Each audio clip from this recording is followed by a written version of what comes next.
He was a Wall Street titan who saw his wife as nothing more than a pretty simple accessory. He flaunted his affairs in her face, mocked her quiet nature, and dismissed her as a financial burden, all while his own empire was built on a house of cards. He threatened to leave her with nothing. What he didn't know was that his simple wife was a silent observer, the hidden heir to a fortune that dwarfed his own. And she had just made a phone call. This is the story of how one man's arrogance led to his total destruction, orchestrated by the woman he never even bothered to know.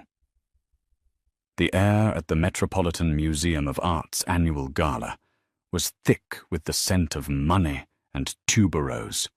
It wasn't just a party, it was a battlefield. Damian Blackwood, founder of the notoriously aggressive Ares Capital Partners, navigated the room like a shark, a predatory smile fixed on his handsome face. On his arm, his wife Mina Blackwood was a vision in simple, elegant navy blue. Her dress, a bespoke piece by a quiet Parisian atelier, was worth more than a luxury car. But it whispered where other dresses shouted. To Damian, this whisper was a weakness.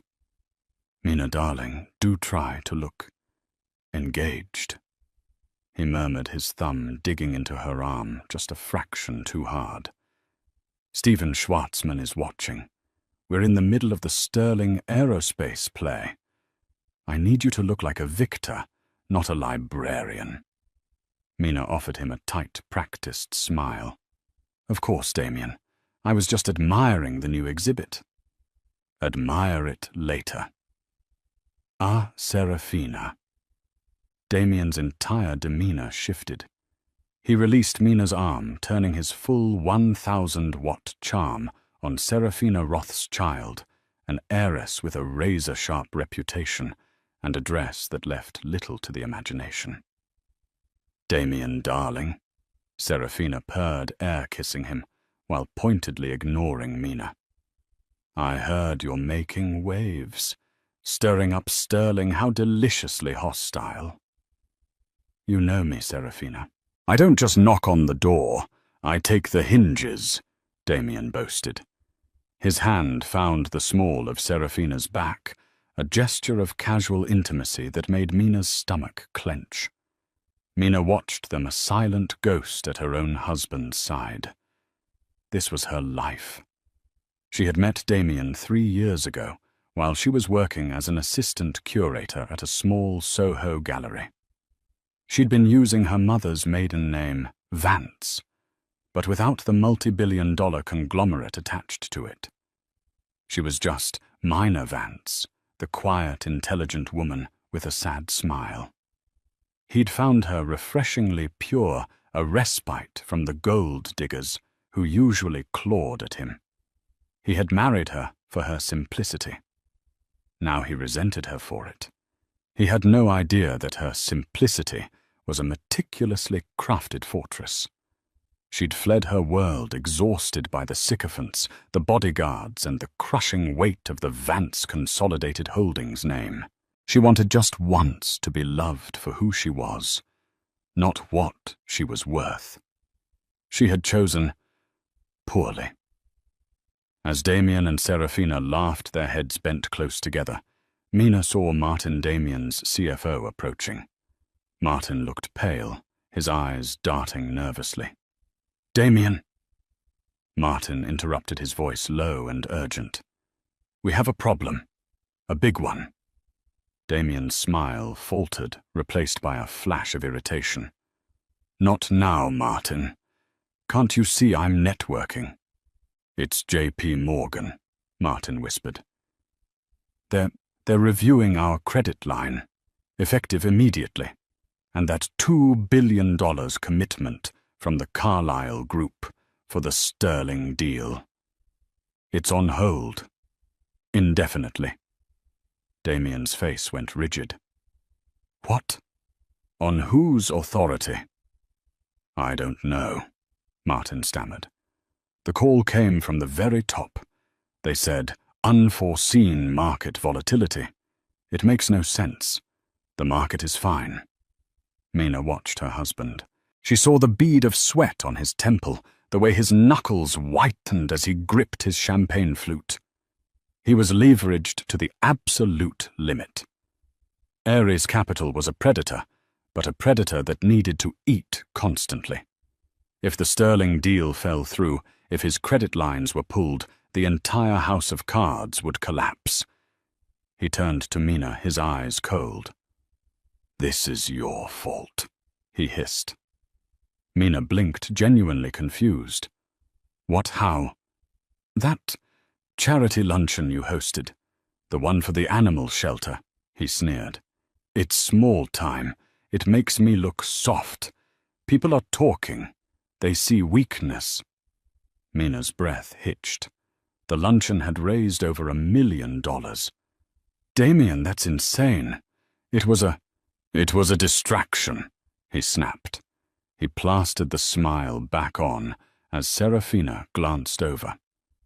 Go mingle. Talk to, I don't know, someone's wife. Look useful." He turned his back on her, resuming his conversation with Serafina, as if nothing had happened, his voice dripping with forced confidence. Mina stood alone for a moment in the center of the swirling crowd. He had humiliated her. He had blamed her. He had flaunted his mistress in her face. For 3 years she had endured the dismissal, the casual cruelty, the profound loneliness, all in the name of the simple life she had craved. She had upheld her end of the bargain. She had been a quiet, supportive, simple wife. He had broken every vow he ever made. She calmly set her untouched champagne flute on a passing waiter's tray. She walked past the Rembrandts, past the throngs of glittering guests, and found a quiet alcove by a Greek statue. She pulled out her phone, a simple, nondescript model. She dialed a number stored under Home. It rang once. "Hello." The voice on the other end was deep, calm, and held the unmistakable weight of old-world power. "Dad," Mina said, her voice trembling just once before it hardened into steel. "It's me." "Mina, are you all right? It's late."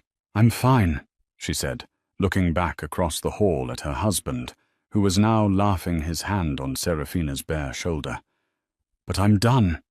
He crossed the last line. I want to come home." There was a pause. The line was silent, but it felt charged with energy. "Very well," Arthur Vance said. "The jet will be at Teterboro at 0800. I'll clear your schedule." "Dad, one more thing," Mina said. "Ares Capital. Damien. He's been cruel." The silence on the other end was longer this time, heavier. "Cruel," Arthur Vance repeated. It wasn't a question. It was a verdict. "I see. Don't worry about Mr. Blackwood, Mina. You just come home. I will handle the housekeeping." Mina hung up. She took a deep breath, straightened the straps of her simple dress, and walked back into the party, a queen returning to her throne. The following morning, Damien Blackwood woke with a blinding headache and a sense of impending doom. The gala had been a disaster.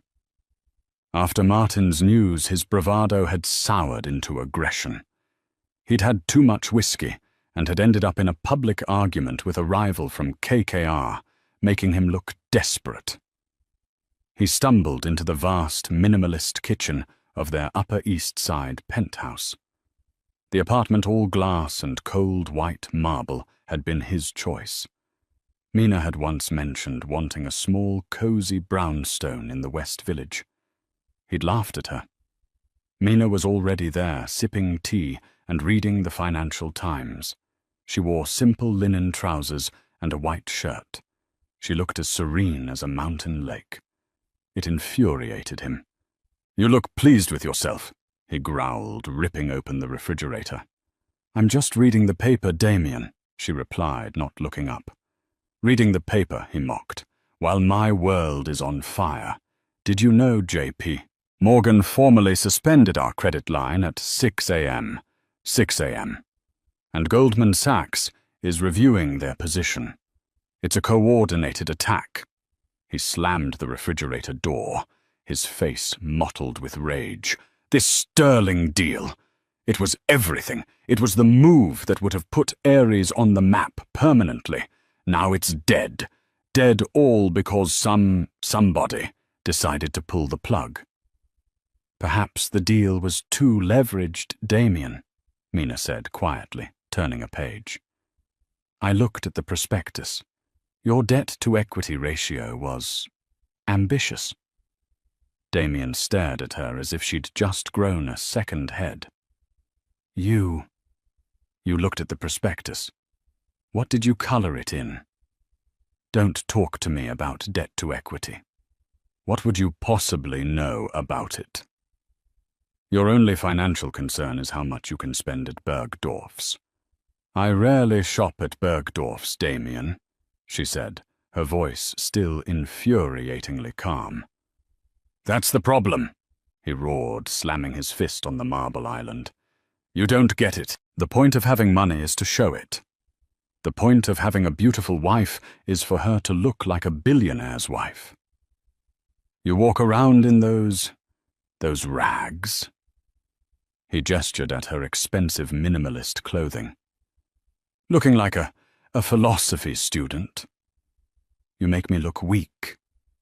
You seem to be doing a fine job of that on your own, she said, finally lowering the paper. Her eyes met his. They were clear and cold. He was taken aback by her sudden spine. What did you say to me? I said. Mina stood up. That perhaps your business partners are no longer confident in your leadership. Perhaps they see a man who is reckless, over-leveraged, and more concerned with socialites than with his own balance sheets. He stalked toward her, backing her against the counter. You think you're clever. You with your little art degree and your charity lunches. You are nothing without me. I took you from a $50 $1,000 a gallery job. I gave you this. He spread his arms wide, encompassing the sterile, empty penthouse. I gave you the Blackwood name, and I can take it all away. Is that a threat, Damien?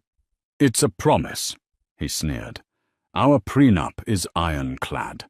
My lawyers made sure of it. You annoy me, Mina. You bore me, I divorce you. And you walk away with exactly what you came in with, nothing. Not a cent. You'll be back in some dusty gallery begging for commissions. Remember that.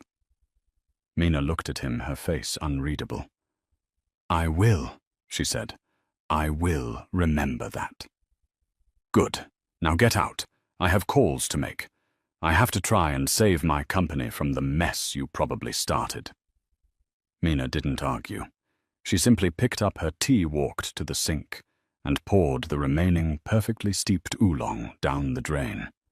She then walked to their bedroom, the guest bedroom she had long since claimed as her own, and calmly locked the door. Damien, left alone in the kitchen, grabbed his phone. He had to call his bankers.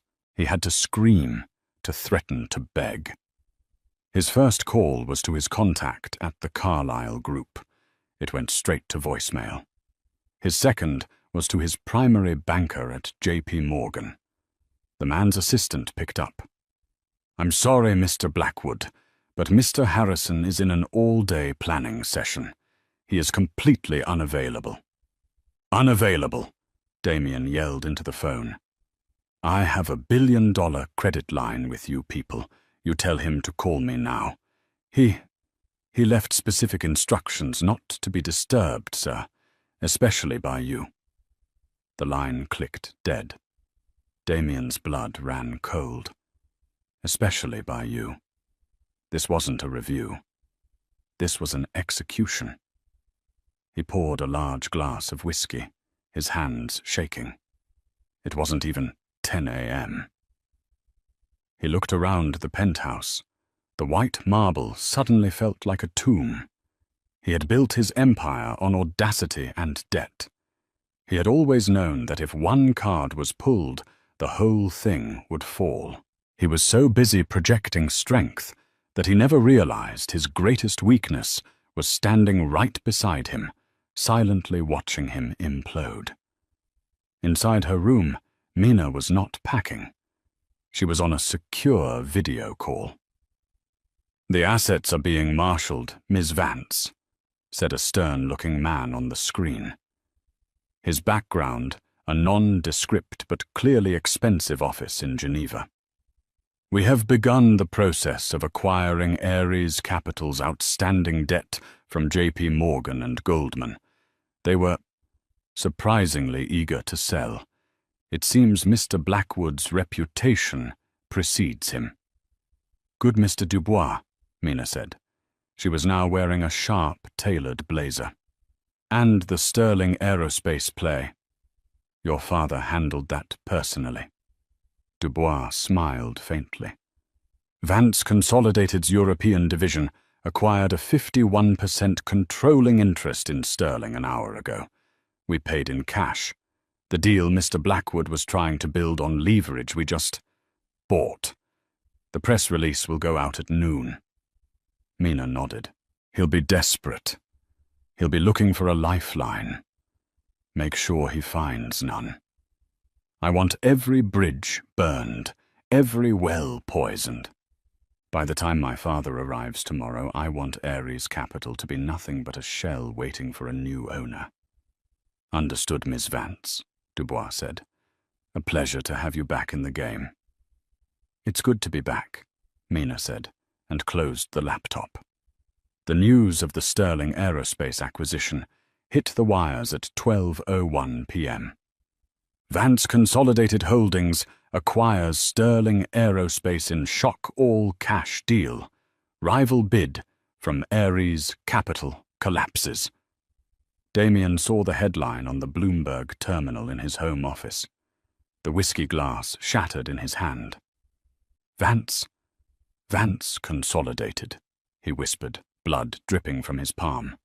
"Who the hell is Vance Consolidated?" He'd heard the name, of course. Everyone had. But they were old money, silent money. They didn't do hostile takeovers. They owned shipping lanes, cobalt mines, pharmaceutical giants, and technology patents. They were the quiet foundation upon which half the global economy was built. They weren't players like him. They were the house. And the house had just taken his prize. His phone began to ring. It didn't stop for the next 3 hours. It was a symphony of destruction. "Damien, it's Martin." His CFO's voice was a high-pitched squeal. "The board is calling for an emergency meeting. Forbes just downgraded your personal net worth. They're saying we're insolvent." "We are not insolvent," Damien roared, wrapping a napkin around his bleeding hand. "We are if we can't meet payroll, Damien. Our operating accounts at Citibank have been frozen." Frozen. They cited a material adverse change clause. The material change was the Sterling deal failing. Click. Another call.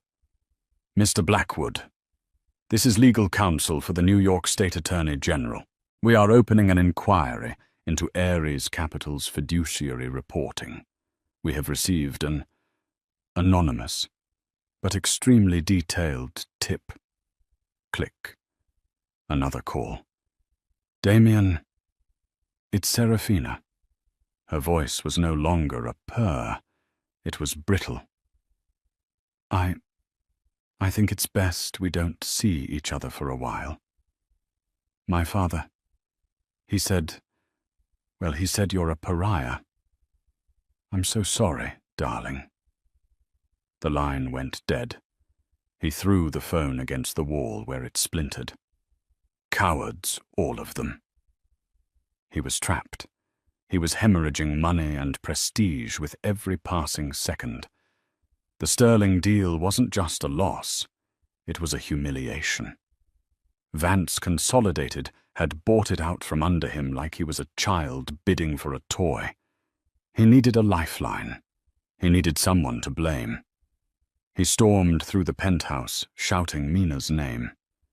He kicked open the door to her bedroom. It was empty. Her closet was open. Her simple, expensive clothes were gone. Her jewelry box, which he'd always found pathetically sparse, was empty. The only thing left on her bedside table was her wedding ring, a simple platinum band left right next to a copy of their ironclad prenup. She left me, Damien said, stunned. The audacity. She left him now. When he was on the ropes, a new, colder rage filled him. She must have heard the rumors, he muttered. The little gold digger. She saw the ship was sinking and she was the first rat off. He laughed, a harsh, barking sound. Good. Fine, she gets nothing. Just like the prenup says. She walks away with nothing. He paced his office, his mind racing. He was ruined. The AG was sniffing around. His investors were gone. His credit was shot. His wife was gone. No, he wasn't ruined. He was Damien Blackwood. He would file for Chapter 11. He would restructure. His private line rang the one reserved for his biggest investors. He snatched it up. Hello. Is this Mr. Blackwood? A polite, British-accented voice asked. Who is this? Damien snapped. My name is Julian Hayes. I represent the office of Mr. Arthur Vance. We'd like to schedule a meeting with you for tomorrow morning at 9 a.m. at your offices. Damien froze. Vance. The name from the headline. Arthur Vance. Damien said, his voice suddenly hoarse. The CEO of Vance Consolidated. That is correct, sir.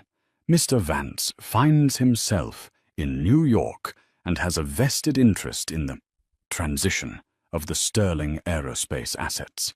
He felt it would be courteous to meet with the former bidder. A lifeline. Damien's mind spun 1,000 calculations running at once. They bought Sterling. They crushed him. Why meet to gloat or to invest? Maybe they saw his audacity. Maybe they saw a fellow shark. Maybe they wanted to buy out Ares Capital to bring him into their fold. He was toxic waste to everyone else, but to a giant like Vance, he could be a bargain. Yes, Damien said, straightening his spine, his bravado returning. Yes, 9 a.m. is perfect. I'll have my team prepare a presentation. Oh, that won't be necessary, Mr. Blackwood, the assistant said, his voice chillingly polite. This won't be a presentation. It's a debriefing. Mr. Vance will bring his own legal team. Good day. The line clicked dead. Damien stood in the silent office, the bloody napkin still clutched in his hand. A debriefing. Legal team. A cold, dark suspicion began to creep into his mind. He looked at the empty, sterile penthouse. He thought of his wife, Mina. Her maiden name. What was her maiden name? He'd never even paid attention. He'd just had his lawyers run a background check and they'd said she was clean. No family, no money, no connections. He scrambled to his desk, pulling open the drawer where he kept his copy of the marriage certificate. He found it under a stack of old invitations. Groom Damien, Michael Blackwood. Bride Mina. Mina Vance. His heart stopped. No, he whispered, staring at the name. No. It's a coincidence. It has to be.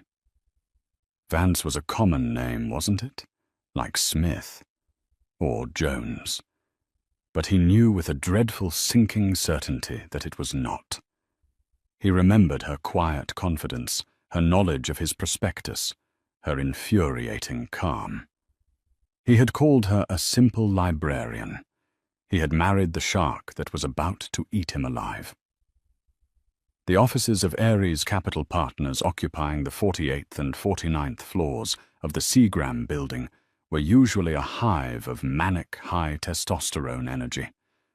On this morning, it was a tomb. Employees huddled in small, whispering groups, computers, dark, the news tickers on the wall flatlining. Damien Blackwood hadn't slept. He was wearing the same suit as the day before. Now rumpled his face a mask of sleepless, paranoid fury.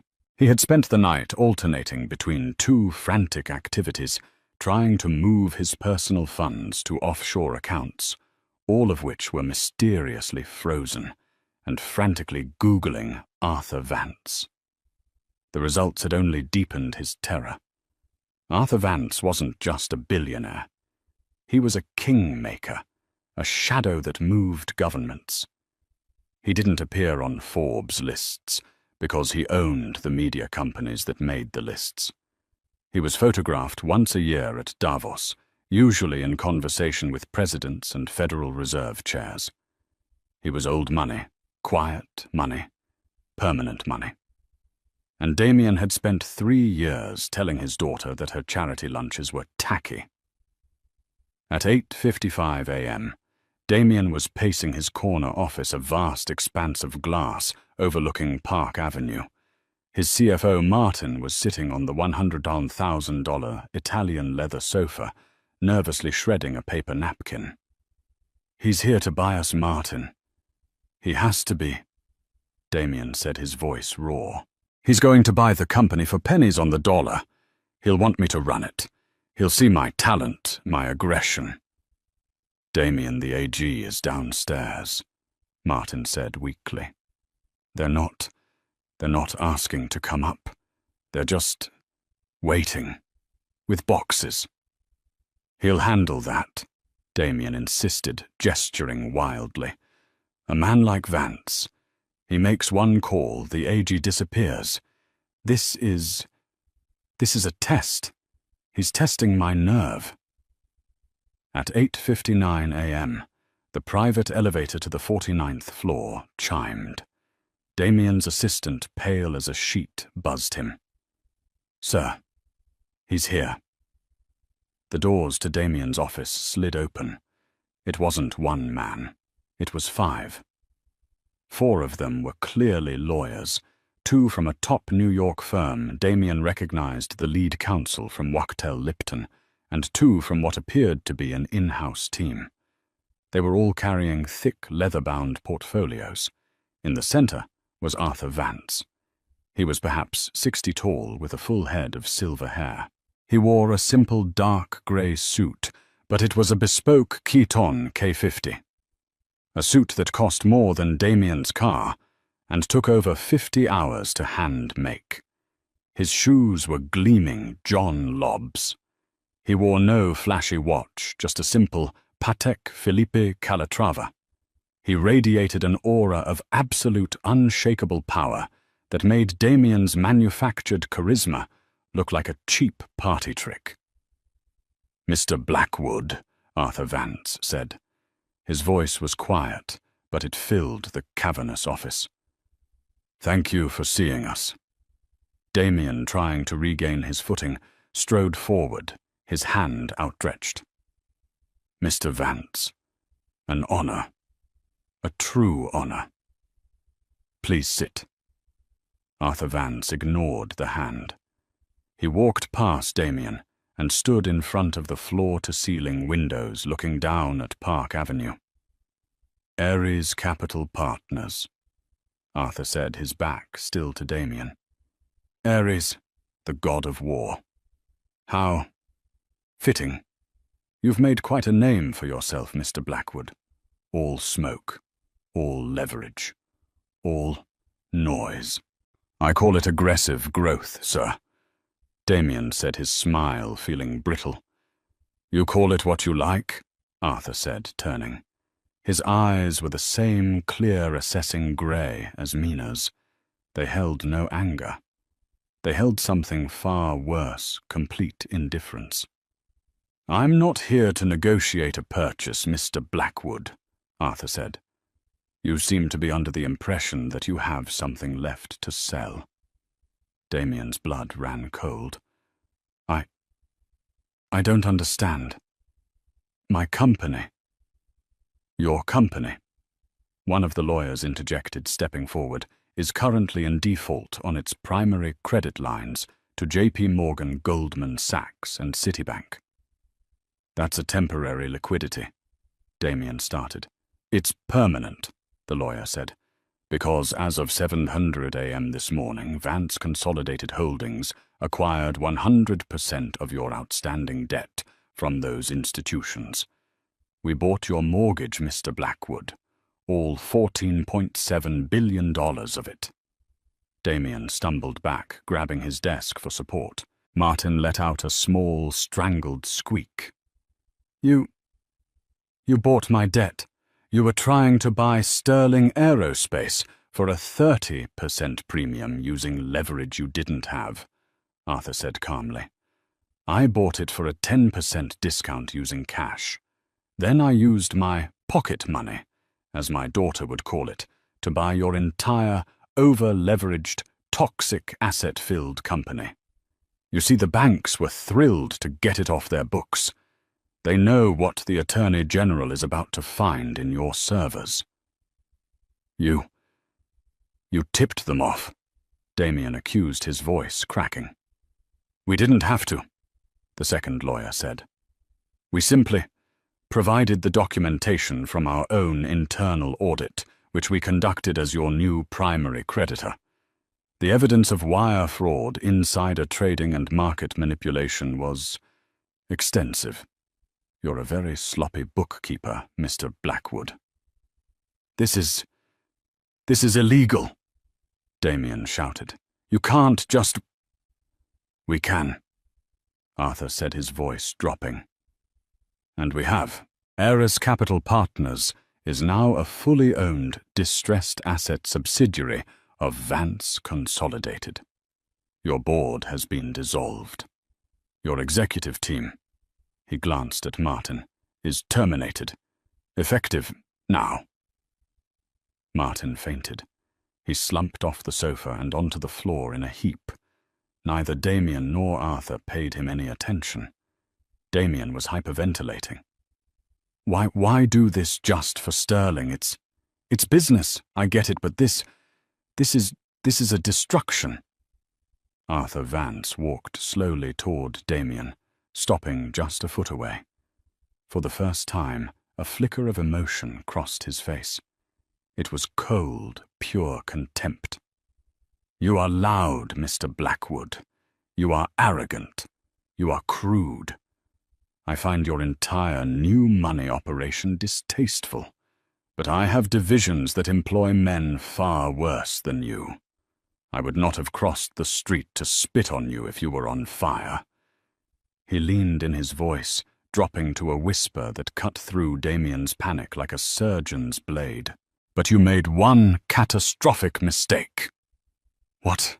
Damien whispered, an awful dawning realization hitting him. "You disrespected my daughter." Damien stared, his mind finally painfully connecting the last dot. Mina Vance. Mina Vance, Arthur confirmed, his eyes like chips of ice. "My only child. My heir. The woman who will one day control this entire organization. She came to New York to escape the name. She wanted to find one single authentic person. She wanted a simple life." Arthur shook his head, a look of profound disappointment on his face. "And she found you. A cheap, hollow con man in a flashy suit." I loved her." Damien stammered the lie, tasting like ash. I didn't know. That," Arthur Vance said, "is the single most damning sentence you could have uttered. You didn't know. You lived with her for 3 years, and you never knew. You never asked. You never saw her. You saw a simple, pretty accessory you could ignore. You humiliated her. You threatened her. You flaunted your degenerate affairs. My daughter. Arthur continued, his voice rising just a fraction, is a magna cum laude graduate from Wharton with a master's in economics from LSE. She ran my entire Geneva Commodities division for 5 years under an assumed name, and she increased its profits by 400%. She speaks 4 languages. She can analyze a balance sheet faster than your entire team of Ivy League sycophants. He pointed a finger at Damien's chest. And you told her to go look useful and talk to the wives. You threatened to leave her with nothing. Arthur smiled, a terrifying, razor-thin expression. The irony is exquisite. Damien's world had shrunk to the space between his own desk and Arthur Vance's impeccably tailored suit.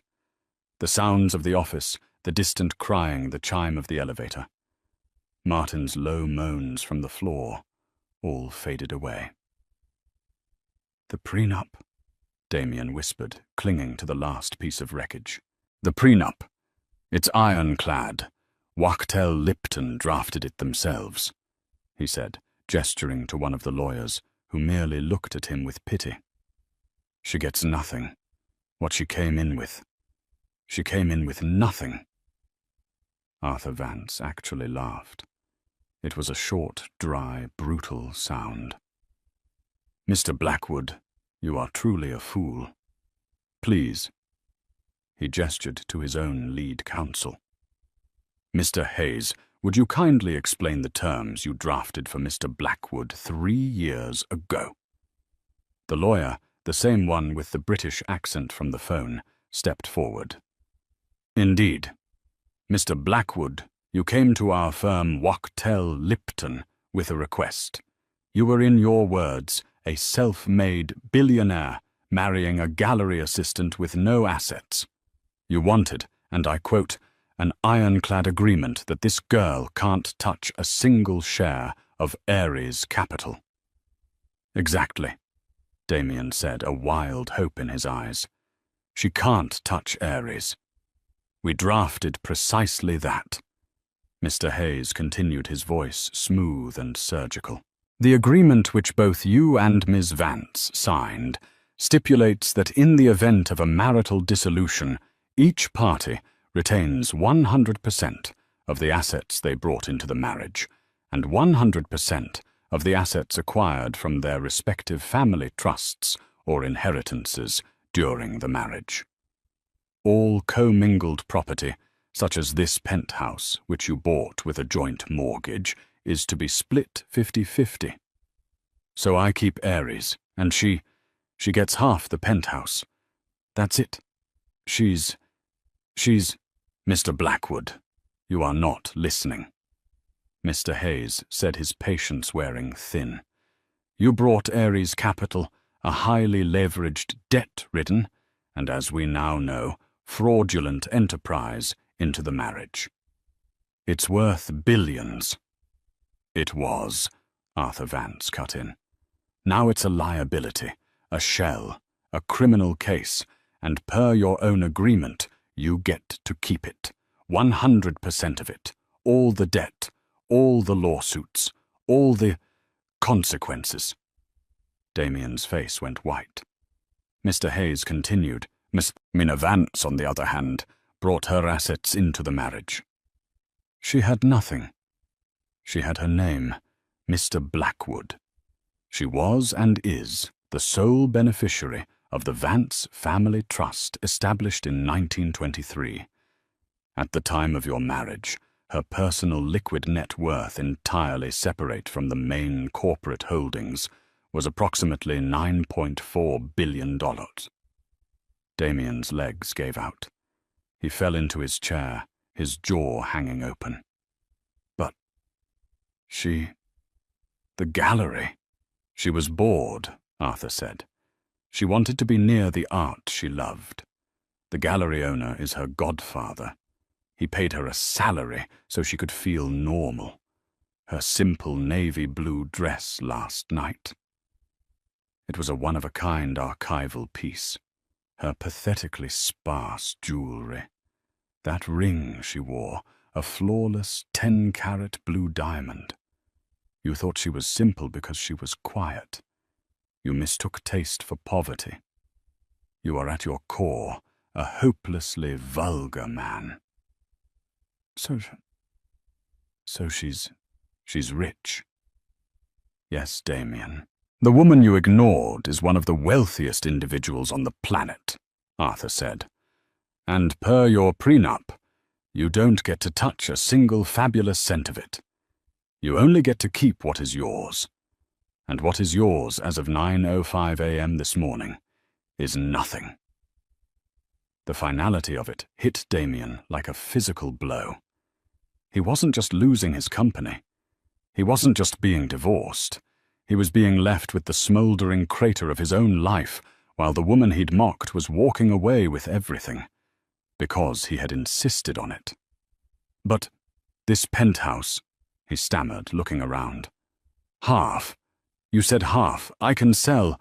I can... Ah, yes, the penthouse, Mr. Hayes said, pulling a final document from his portfolio. About that. As your primary creditor, Vance Consolidated, has placed a lien on all your known assets as collateral against your corporate debt. This apartment, your jet, your cars, your art collection, they are all as of this moment seized.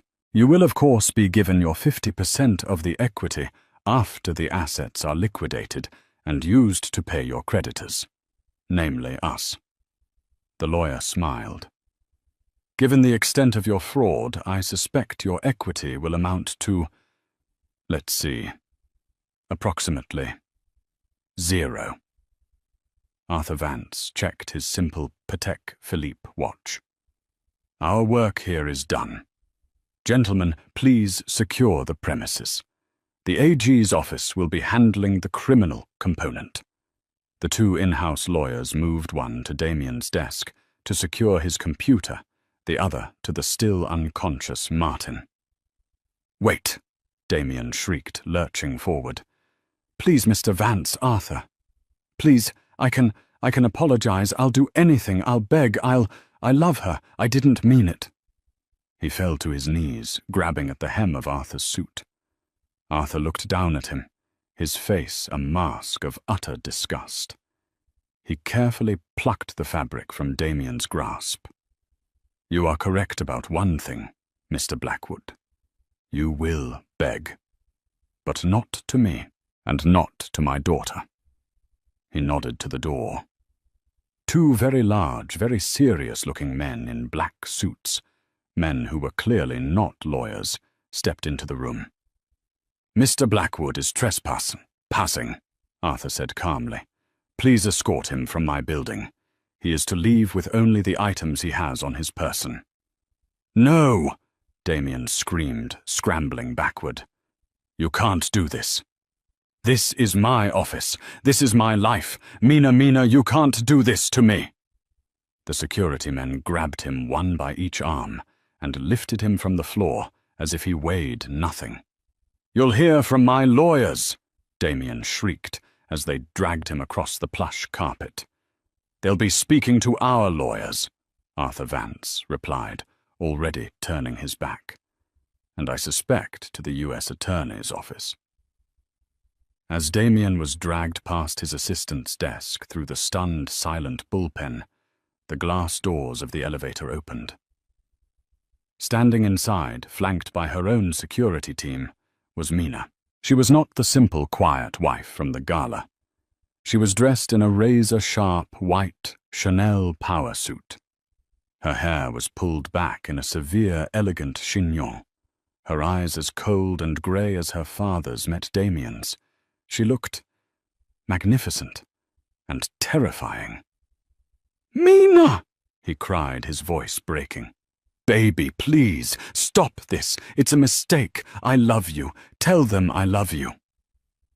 Mina looked at him. The man who was being held up by two men. His face streaked with tears, his rumpled suit a mockery of his former power. She said nothing. She just held his gaze, her expression perfectly devastatingly blank. Then she stepped out of the elevator and walked past him without a single glance towards her new corner office as the doors slid shut, sealing Damien Blackwood in the descending darkness.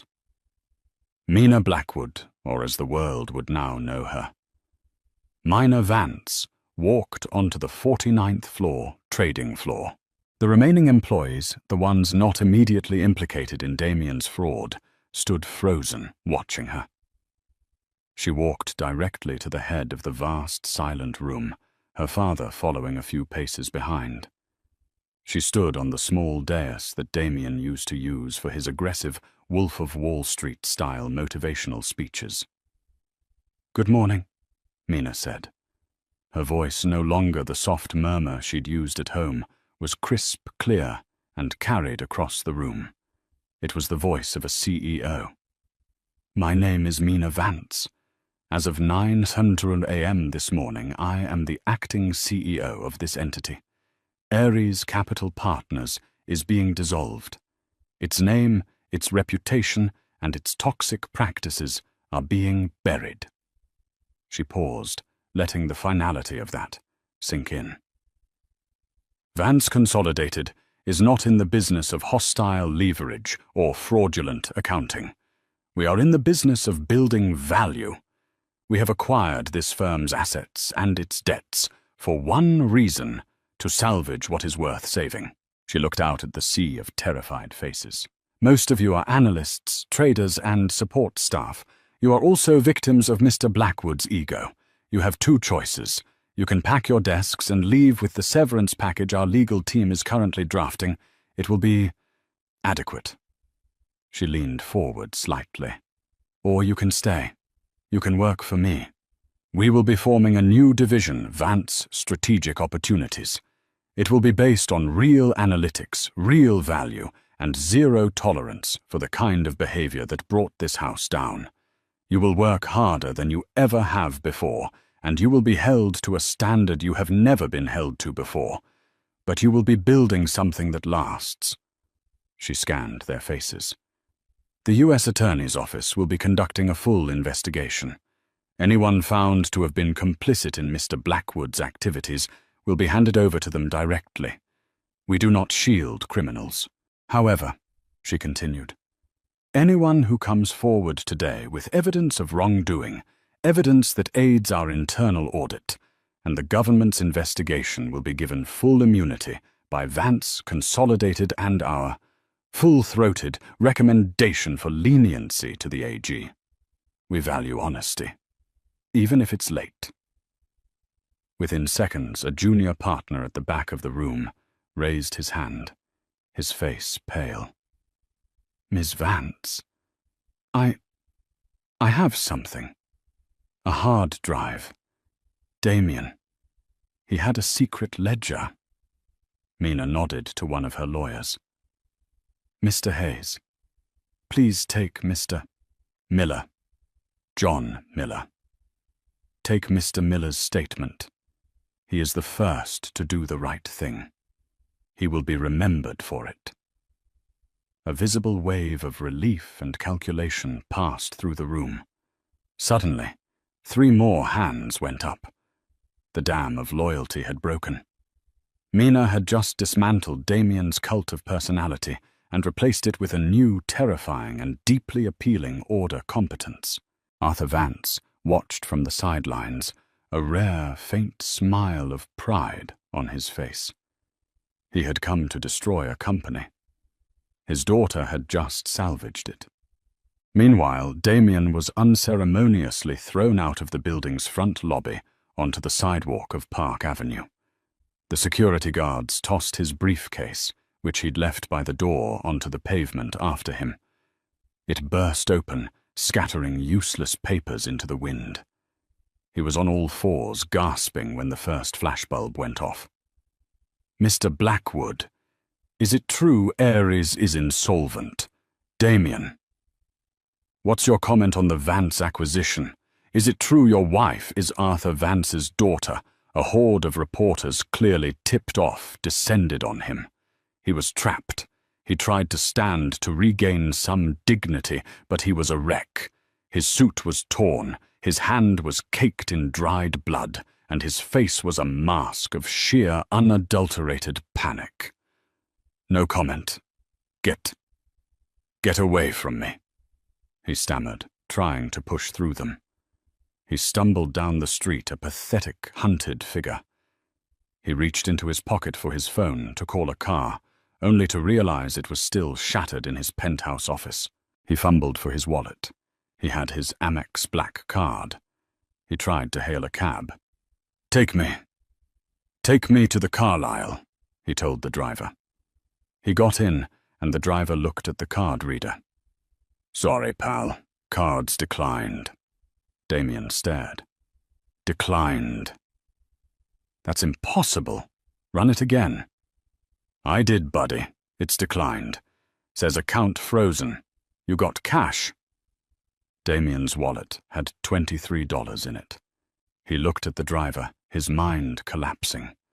The sheer total comprehensive nature of his ruin was staggering. They hadn't just taken his company. They had taken everything. His credit, his cars, his home. "Get out of the cab, pal," the driver said, his voice unkind. Damien Blackwood, the billionaire shark of Wall Street, was kicked out of a taxi on the corner of 53rd and Park for being unable to pay the fare. He stood on the sidewalk, $23 to his name, as the city that once worshipped him rushed past, utterly indifferent to his fall. 6 weeks later, the Wall Street Journal ran a front page above the fold story, "The Vance Heir, How Minor Vance is Forging a New Empire from the Ashes of Ares Capital." The article was a masterpiece of corporate rebranding. It detailed Mina's brilliant anonymous career in Geneva, her quiet observation of the New York market, and her swift surgical takeover of her husband's fraudulent firm. She was the silent shark, the Wharton wonder, the heiress who played humble. Inside the new rebranded offices, now redesigned in warm woods, soft lighting and living green walls, Mina Vance ran her first quarterly review for Vance Strategic Opportunities. The room was packed. John Miller, the analyst who had come forward with the hard drive, was now her head of risk management. "Our Q1 projections are stable," Mina said, her voice confident, as she addressed the room. "We have successfully unwound 90% of the toxic assets left by Mr. Blackwood. Our new clean energy fund, backed by Vance Consolidated's main holdings, is already oversubscribed. We are building. We are done gambling." The team applauded. It was not the manic, fearful applause Damien had demanded. It was the sound of genuine respect. After the meeting, Mina walked back to her corner office. It was the same office, but she had replaced Damien's cold, blackened chrome furniture with comfortable sofas, bookshelves, and a large abstract painting by Helen Frankenthaler, one she had borrowed from her father's collection. Her father was waiting for her, looking out the same window he had looked out of when he'd destroyed Damien. "You're enjoying this," Arthur said. It wasn't a question. "I'm enjoying the work," Mina corrected, pouring them both coffee. "Damien was right about one thing. I was bored. I missed the game." "You were always better at it than I was," Arthur said, taking the cup. "I'm a builder. You? You're a strategist. You see the whole board." "I learned by watching him," Mina said, her gaze distant. "He was sloppy, arrogant. He thought because I was his wife, I was also his subordinate. He never realized I was his auditor." "What of him?" Arthur asked, his voice careful. Mina's face hardened just for a moment. "Damien. His trial starts next month. The SEC, the SDNY. They're lining up. The secret ledger Mr. Miller provided was comprehensive. He's facing at minimum 20 years. He'll be lucky if he ever sees a golf course again. She added, his mistress, Serafina Rothschild, is a cooperating witness for the prosecution in exchange for immunity. It seems Damien used her father's private funds for one of his shell games. She was displeased. Arthur nodded, satisfied. Good. Justice. It's not justice, Dad, Mina said quietly. It's just business. She looked out at the city. She had spent 3 years in a gilded cage of her own making, trying to be someone she wasn't. Now she was exactly who she was always meant to be. She had lost a husband she'd never really had, but she had regained herself.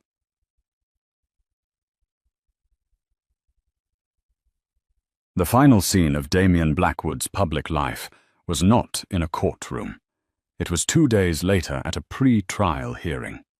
He had been forced to sell his $50,000 Patek Philippe watch, the one real asset he had on him, to pay for a lawyer.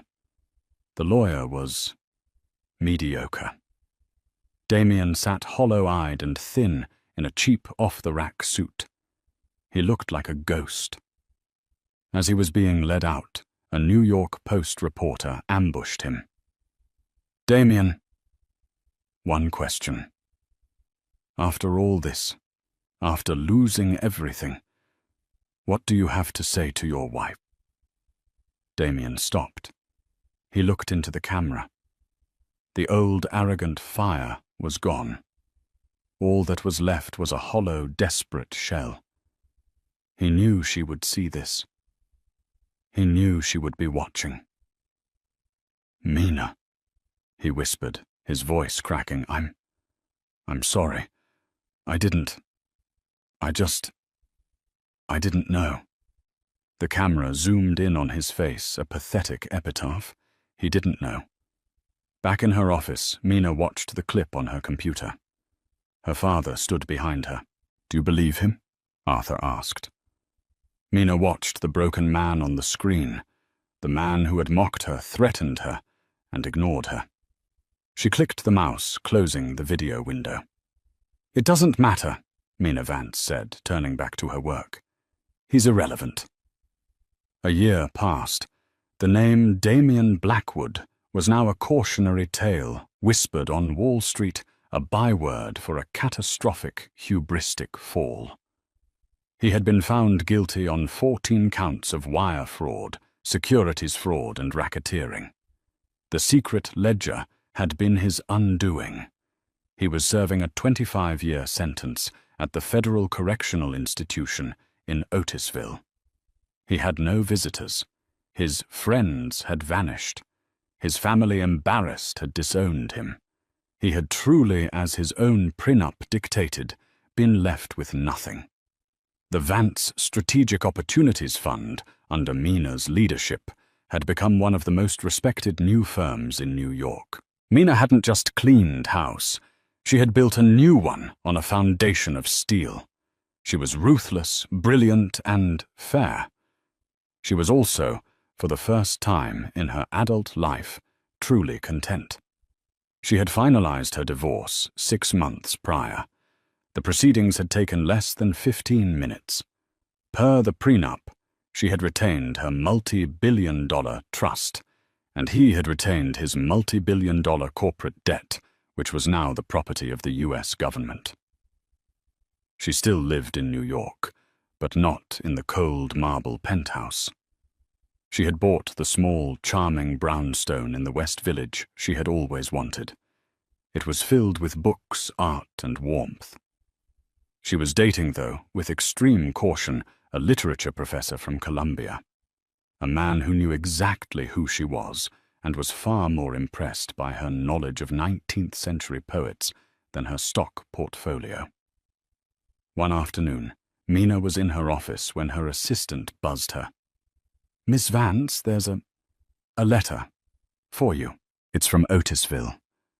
Mina paused.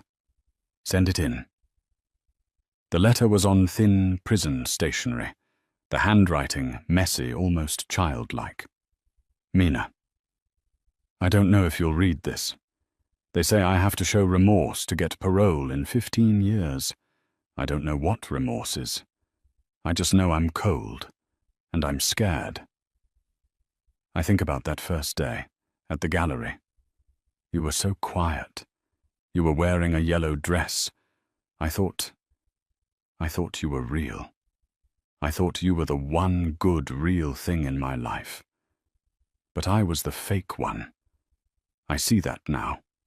I was so busy trying to be a billionaire that I never stopped to ask what you were. I didn't ignore you because I hated you. I ignored you because I was a coward. I was terrified you would see that I was nothing. Just a kid from nowhere with a lot of debt and a big mouth. And you did see it, didn't you, all along? I don't want your money. I don't want forgiveness. I just want to know. That woman in the yellow dress, was any of that real? Or was it all a game to you too? Damien. Mina read the letter twice. She felt a faint ghost-like ache. Not for the man he had become, but for the man he might have been. For the simple life that had been a lie for both of them. She picked up a pen, took a piece of her own heavy, cream-colored stationery, and wrote 2 words. She sealed the envelope and gave it to her assistant to mail. A week later, Damien received the reply in the prison mailroom. He tore it open, his hands shaking. He unfolded the thick, expensive paper. It just said, "It was." Damien sat down on his cot, staring at the 2 words. It was.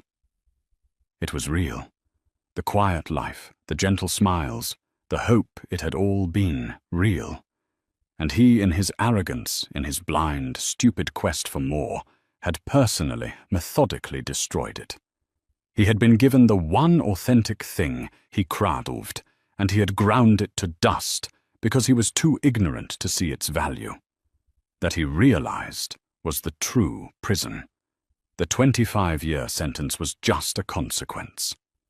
Mina, back in her brownstone, poured a glass of wine and watched the snow fall over her small, quiet garden. Her phone buzzed. It was her father. "Just landed, sweetheart," Arthur's voice boomed. "Are you ready for dinner? I've booked our favorite pair, say. I'm ready." "Dad," Mina said, smiling, "I'll be right there." She put on her coat, locked her own door, and walked out into the city. No longer a hidden princess or an ignored wife, but a queen free and in control of her own very real empire. And so Damien Blackwood learned the hardest lesson of all the price of ignorance. He thought his wife was an accessory, but she was the auditor. He thought his prenup was a shield, but it was a self-destruct button. He ignored the one person who truly saw him, and in the end he was left with nothing but the echo of his own arrogance. Mina didn't just take his company. She reclaimed her own identity, proving that true power isn't about the noise you make, but the silence you keep and the moment you choose to break it. What did you think of Mina's revenge? Was it justice, or was it just business? Let me know your thoughts in the comments below. Thank you so much for watching. If you loved this story of karma and consequences, please hit that like button, share it with a friend who loves drama, and be sure to subscribe and turn on notifications so you never miss another story. But now there's factions of people go, "Oh no, we got it. We don't like it. We've changed our mind. It wasn't going well for us. We don't like free speech anymore." People who want free speech, they only want free speech so they can go around saying awful things, which just isn't true. And even if it was, the good thing about free speech is people can say awful things back. It's a really good system, right? And You can't say anything under the laws of free speech. That's a total misconception. There are loads of caveats to free speech, all of which I agree with, actually. You can't incite violence. Good rule. You can't slander people. Good rule. You can't libel people, you know? Fascinating fact about libel law. You can't libel the dead. So I could stand here and say, Gandhi used to take it up the arse. If I wanted. Which I do.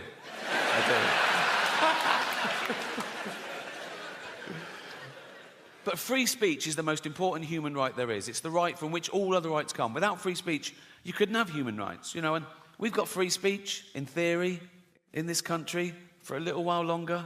We can criticise the government, we can criticise the police, but we should give props to a country that allows us to do that, because we're the envy of some countries. In some countries, you criticise the police, you get beaten up, or worse. You criticise the government, you can be thrown in jail for life, you know. So they flee their oppression, quite rightly. You know, so would you. They flee their oppression, and they come here, they go, we want to come to England. We go, why? They go, free speech. We go, come on in, welcome. What are you going to do now? We're going to go on a march. What are you going to say? How shit England is. Cheers. Thank you. Thank you. That is their right. Have a great show. And I left. And as I was leaving, I saw one of the other lawyers lean in and show this head lawyer his iPhone. And the head lawyer went, oh, yeah. He went, oh, sorry, Ricky, can you come back a minute? Right, so I'm there. I went, yeah. So he had the phone there. They'd looked up the word minge. I thought I'd gotten away with it, right? So it's now like I'm getting told off. And the head lawyer said, now it says here that the word minge is a derogatory term for female genitalia. I went, well, yeah, it's a slang word for vagina in England. You don't even use it here, do you? He went, no, we don't, but we got around the world, and with due diligence, now we know it's derogatory, we'll have to bleep that word live. I went, don't bleep the word, like, because people at home won't know what I've said. It'll ruin the... I said, it's literally the punchline. He said, if it's derogatory, I have to... I said, well, what word could I use that you wouldn't bleep? And he went, well, you could say vagina. I went, I'm not saying vagina, right? Anything funny about it. It's so clinical. I was thinking, Judy Dench at home going, why is he talking about my actual vagina, right? I said, minge isn't like that. It's like, it's not so specific, because vagina's so... Where's your vagina? There, right? Where's your minge? There. It's like... Then one of the younger lawyers went, what about box? I went, I'm not fucking saying box, mate, right? So much for looking at your own box. Right? I said, minge is perfect. I said, people won't know what... If they're American, they won't know it. I said, it's not offensive. It's like... I said, kids use the word in England. Right? They weren't having it. So I said, what about flange? Right? So they looked up the word flange, right?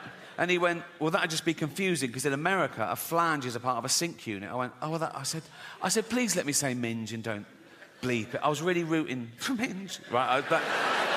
It was like 12 Angry Men. I go, no one's leaving till I can say minge. Right?